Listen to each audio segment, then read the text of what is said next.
Everyone, welcome back to part 11 of this video series on Cisco SD-WAN and GNS3. Now, in the last video, we got pings working from R1 to R2 by adding a service VPN. Now, in this case, in this video, what we're going to want to do is we're going to set up MPLS as a secondary transport. As of right now, both these vEdges are just using the internet router. So let's go ahead and get that started. I wanted to show you what we have on the MPLS router. We have BGP, and we have this neighbor, which is our cloud router, which you can see over here. That goes to our controllers.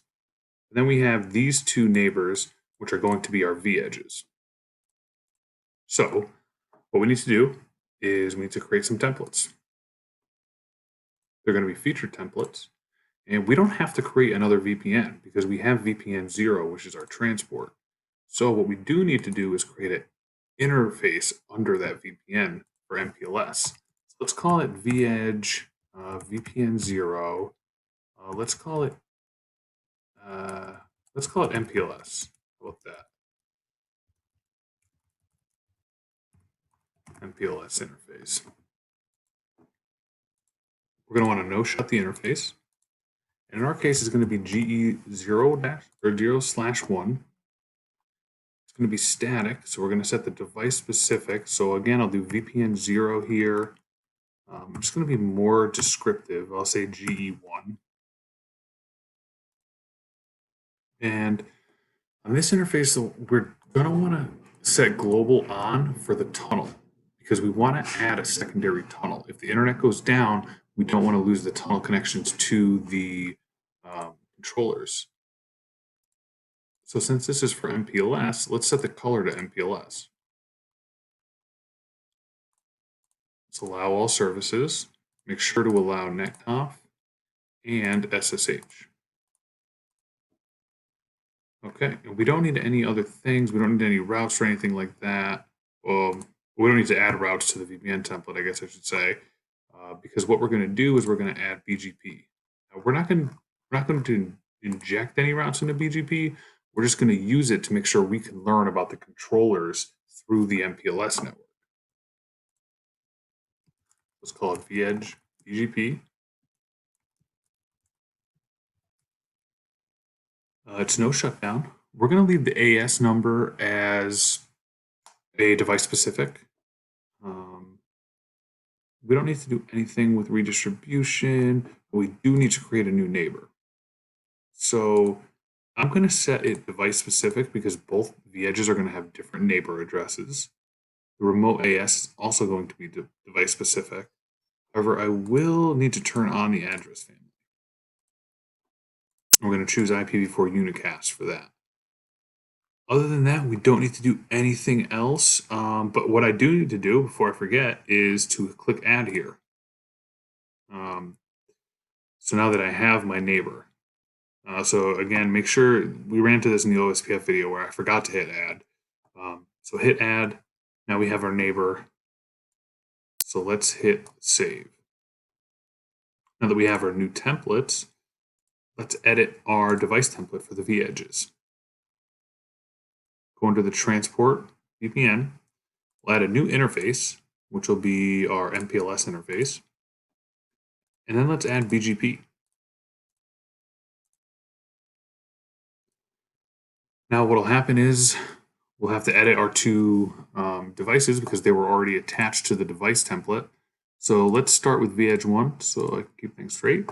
vEdge 1. Now the first thing we need to add is our gig10 interface, which in this example is going to be 172.16.1.2/24. Our local AS number is going to be 11. The BGP neighbor address is going to be 172.16.1.1. And then the remote AS is going to be 100. So now we need to do the same thing for vEdge 2. The IP address in this case is 172.16.2.2/24. Our AS number is going to be 22, and the remote is 172.16.2.1. And again, the remote AS number is going to be 100. I could have hard-coded the remote AS number, but we'll leave it as a variable. Now, let's go ahead and validate our devices.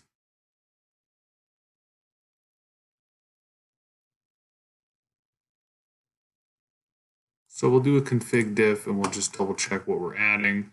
We're adding BGP, there's our neighbors, and we're adding a interface. All right. Let's go ahead with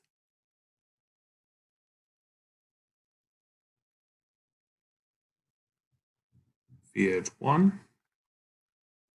All right, same kind of stuff. So let's configure the devices. We're going to configure both devices.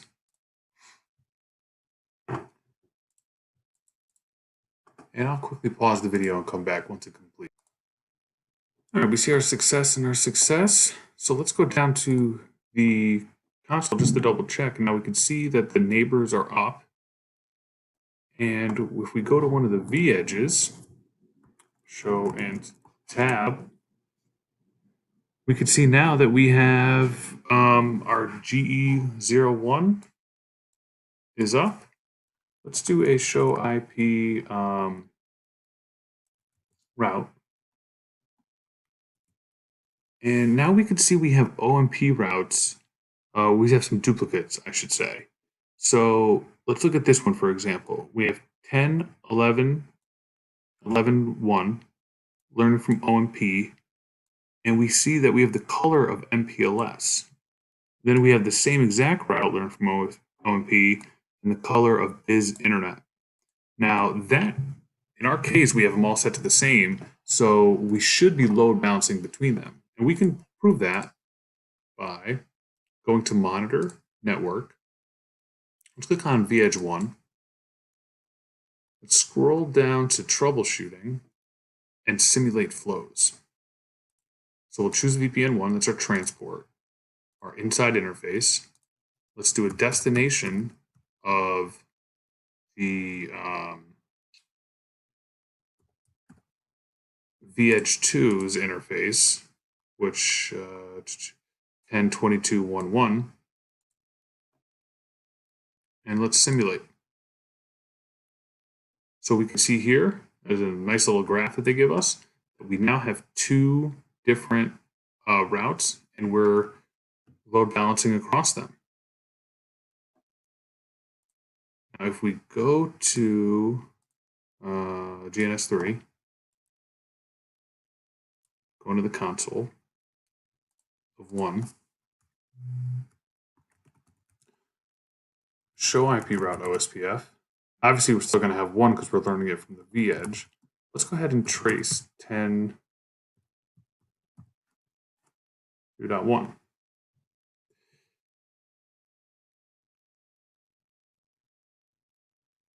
Now, in our case, it doesn't show the, sorry, this is what I wanted to point out. It's not going to show you the load balancing from this side because we're just using the site-to-site tunnels. So these two V-edges have connections to each other, which we can see by doing show, not control, well, we could do show OMP, or sorry, show BFD sessions. And we can see that we have multiple sessions over Biz Internet and MPLS. And this is the router on the other side. Okay, so we can see we have MPLS, and we also have the Biz Internet. So since they have direct tunnels to each other from inside the network, we're not going to see that load balancing. But from here, we can. This is a nice little tool that gives that for us. So now we have, go back to our network, we have site-to-site connectivity set up over multiple transports. I think I may do one more video in this section, or in this series, just to show how we can use a policy to prefer one over the other. But other than that, I'll see you on the next one.